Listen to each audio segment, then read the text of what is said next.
J'ai eu la chance d'intégrer les équipes de France en catégorie jeune, ce qui m'a permis de faire des compétitions européennes et internationales et donc de me donner un bon bagage ensuite pour passer du côté ouverture à l'âge de 25 ans à peu près pour continuer à grimper et à aussi pouvoir organiser l'escalade. Être ouvreur, c'est savoir imaginer, on va dire, des parcours, des passages, des blocs, des voies, des mouvements et des séquences de mouvements sur lesquels on va pouvoir départager, faire évoluer des grimpeurs en compétition. Quand je choisis une prise et que je la positionne sur le mur, j'imagine comment le grimpeur va pouvoir la saisir et se déplacer avec et peut-être réussir le passage et jouer une médaille.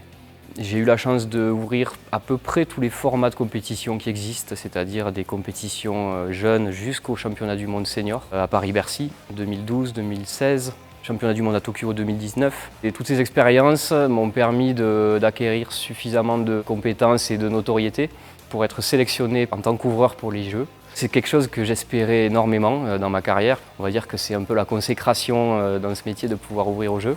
C'est un grand honneur et à la fois une grande pression pour moi pour essayer de faire le mieux de ce qu'on puisse faire pour les Jeux. Il y a vraiment une interaction entre ce que je peux proposer au niveau international et national sur les grandes compétitions et à la fois ce que je peux proposer ici dans le club de Bérède dont je suis licencié depuis 7 ans. On a la chance d'avoir les jeunes, on va dire, les plus performants de la région Occitanie qui sont là aujourd'hui avec nous. Ils sont entraînés par Rémi Duboz, la plupart du temps au pôle espoir de Toulouse.